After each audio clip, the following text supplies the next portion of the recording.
Today we are going to explore an extraordinary type of school system.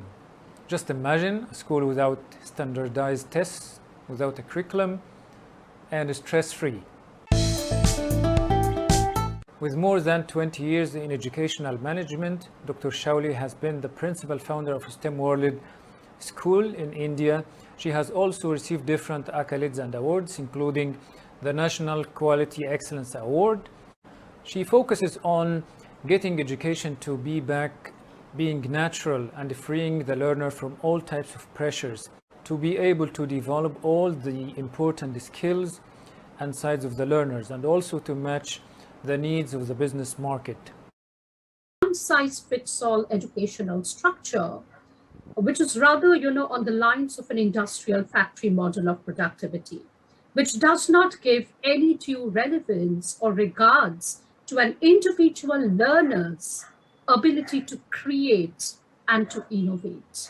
The traditional and conventional educational norms force the young learners to metaphorically draw and color within the lines. That is to comply, to conform, and to compete.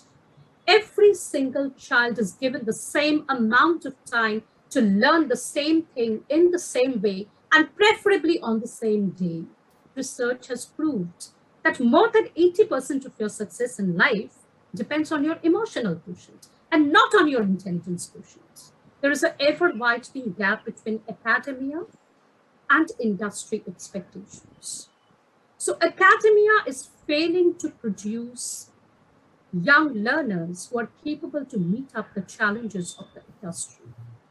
Now, what is the outcome of that? The outcome is very, very obvious that the system is churning out more job seekers rather than job creators. Once being able to administer her own views on education, she introduced a number of changes in her schools to ensure and to revolutionize the way her teachers work. Let's see what changes she brought to her school system.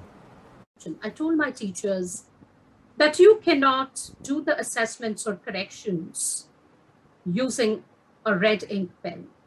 Because I believe that whenever you write something with a red ink pen on the paper or on the notebook of a child, that is nothing short of a kind of a very big slap on the face of the child. That is something which remains with him or her for the rest of the part of his or her life. So if you believe that childhood is the most colorful phase of a person's life, and learning is supposed to be joyful, interesting, colorful, then you cannot stick to that age-old concept of using a red ink pen for crossing out everything that the child is writing and trying to point out that, I know so much more than what you know.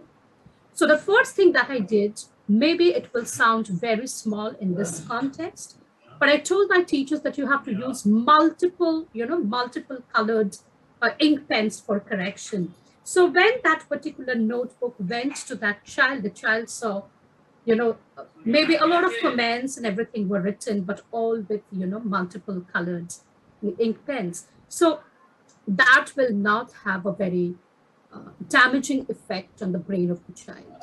So starting from something which is so small to devising and designing a curriculum which will be a stress-free curriculum for the children, because I've always felt that the curriculum never produces stress in a child. It is your pedagogy, it is your methodology in which you decide to deliver that curriculum that produces stress in a child. So when you are devising your own curriculum, and that is also something which I have done with that school, I within a span of 1 year, I banned all the textbooks. So there were no standardized textbooks. So we designed our own curriculum with all, with my entire team of teachers who also believed in progressive and futuristic forms of education. We devised our own curriculum, which was extremely, I would say, stress-free, engaging, activity-oriented, and happy curriculum.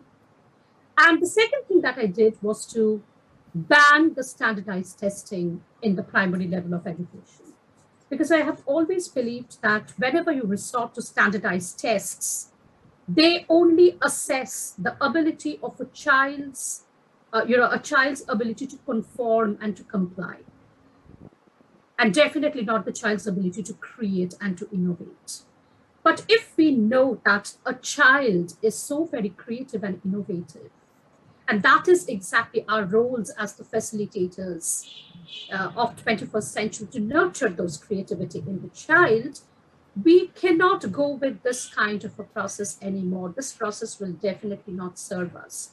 So I, banned standardized testing. I have done away with the textbooks. I brought in about an activity-oriented curriculum, which is stress-free and a very, very happy curriculum. And, in about a span of 2 to 3 years, what I have noticed is that the happiness quotient of the children have definitely increased in that school.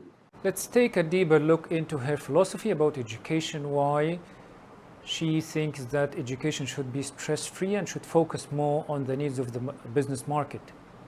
Each and every child is born with a unique blueprint. And when a child is born, the child is born as inherently creative and intuitively inquisitive. Now, it is our duty as educators and parents to nurture and hone that creativity, individuality, that talent, and that passion within that child. So that is absolutely our concern, and we have to do that as responsible adults. So the education system has to center around the child, not around the teacher. So whatever you do, whether you are delivering a lecture or you are devising a kind of an interactive classroom activity, or you are designing a curriculum, whatever you do, the child should be at the center. The needs, the demands of the child, understanding the psychological construct of the child should be of paramount importance. And that should be the focal point. And in fact, that should be the starting point of designing or devising any kind of educational programs. It is supposed to be happy. It is supposed to be fulfilling. It is supposed to be joyous and productive. It is supposed to set you free from here. That learning, real learning actually starts when you come out of the domain of your formal education. So it has to continue all throughout your life. And it's only through going through a lot of experiences, multifarious experiences in life, sometimes not very good, sometimes challenging, sometimes pleasant. So going through all those experiences, you evolve as a holistic human being. So learning is a continuous process. So you have to be, whether you are an educator or whether you are a child or a learner, you have to, be a self-motivated and lifelong learner.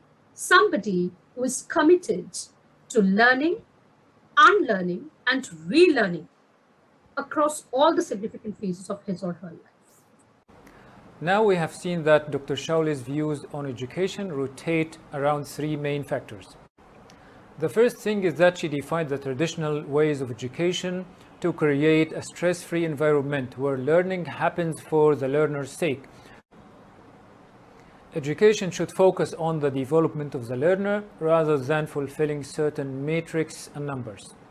The second thing is that she wanted to bring education back to being normal, where learners can learn naturally without being afraid, without working to go through the tests or get certain grades on the test. The third thing is that she wanted to link education to the business market, and that is what should really be happening. Waiting for your ideas and thoughts in the comments.